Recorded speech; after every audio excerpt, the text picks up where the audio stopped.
Your mind also doesn't go anywhere. It is here thinking about something. Does it go somewhere? Your mind doesn't go anywhere. It is here and thinking about something else, but still it is here, isn't it? Neither your body goes somewhere, nor your mind goes somewhere, nor you go somewhere. They're always one composite whole. If you want to do anything, you have to do something that works for all of them. You can't handle this separately, that one separately, and this one separately. They're always together, isn't it? Your mind doesn't go anywhere. Did you lose it?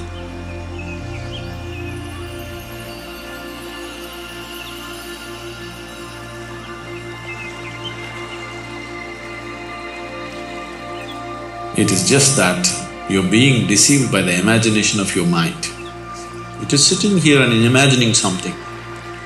It is not going anywhere, but you are so identified and lost that you think the mind is going somewhere. Mind doesn't travel anywhere, it's very much here, isn't it? You need to understand this. Why your mind is going on with uncontrollable, endless thought is, you're identified with things that you're not. The moment you get identified with something that you're not, then mind is non-stop activity.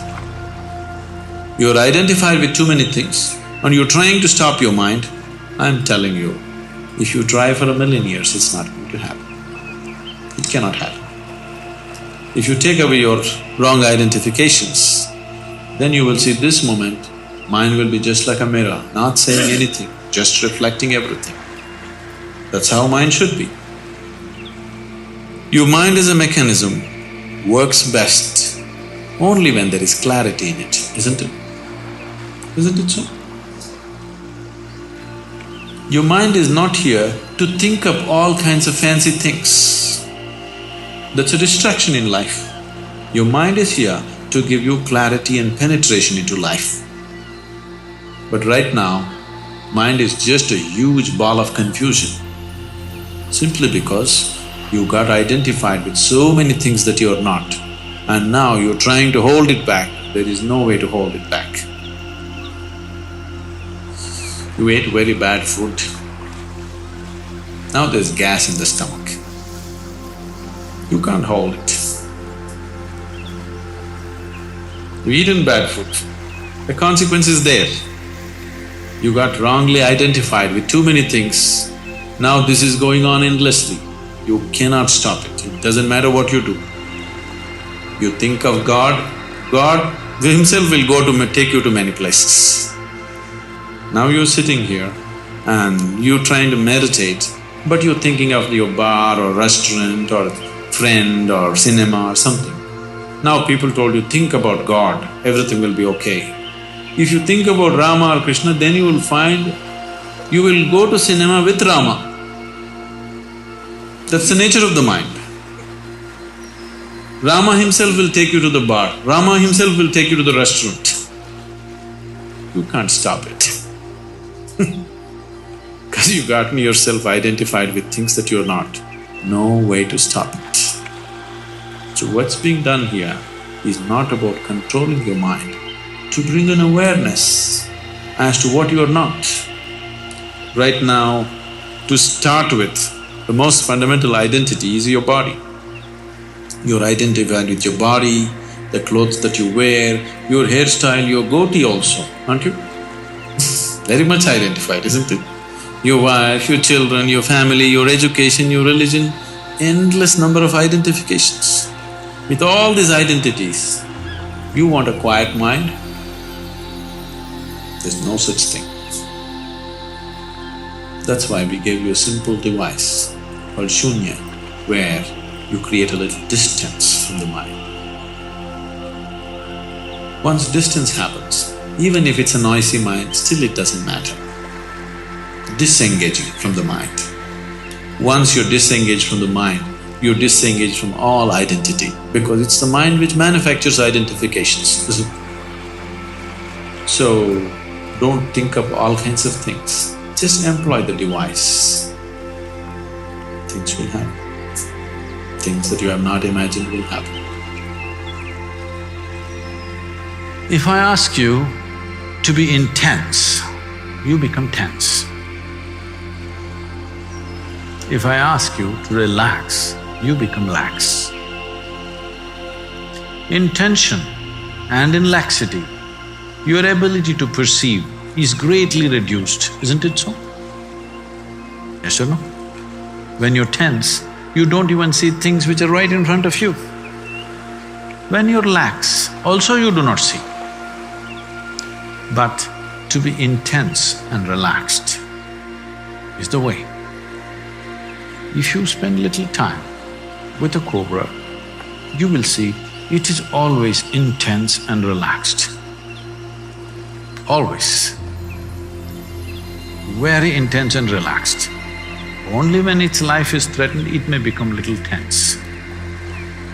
You can allow that much for a reptile, okay?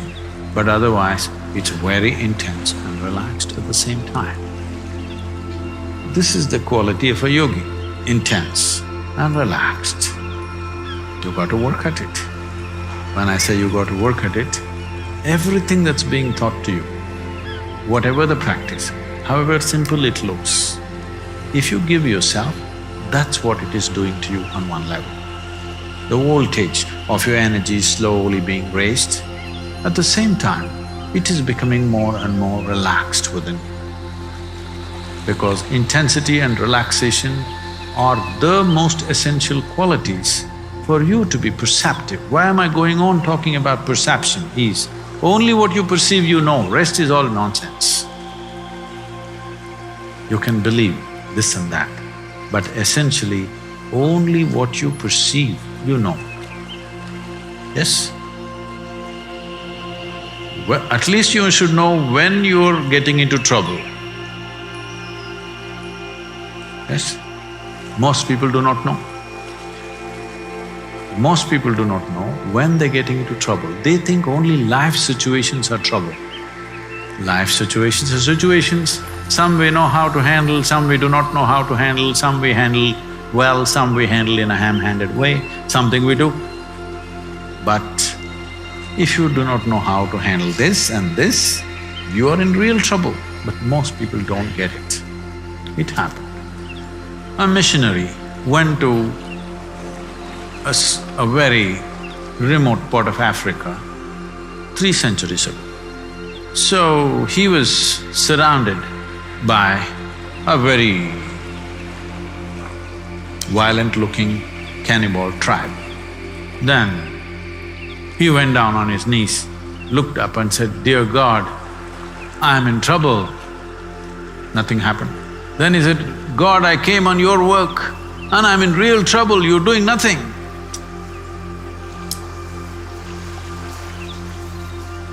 Then God said, "No, you're not in trouble. Do one thing, you just pick up that stone which is in front of you and smash the head of the cannibal chief." He picked up the stone, inspired by God's words, and smashed the head of the cannibal chief. Then God said, "Okay, now you're in trouble."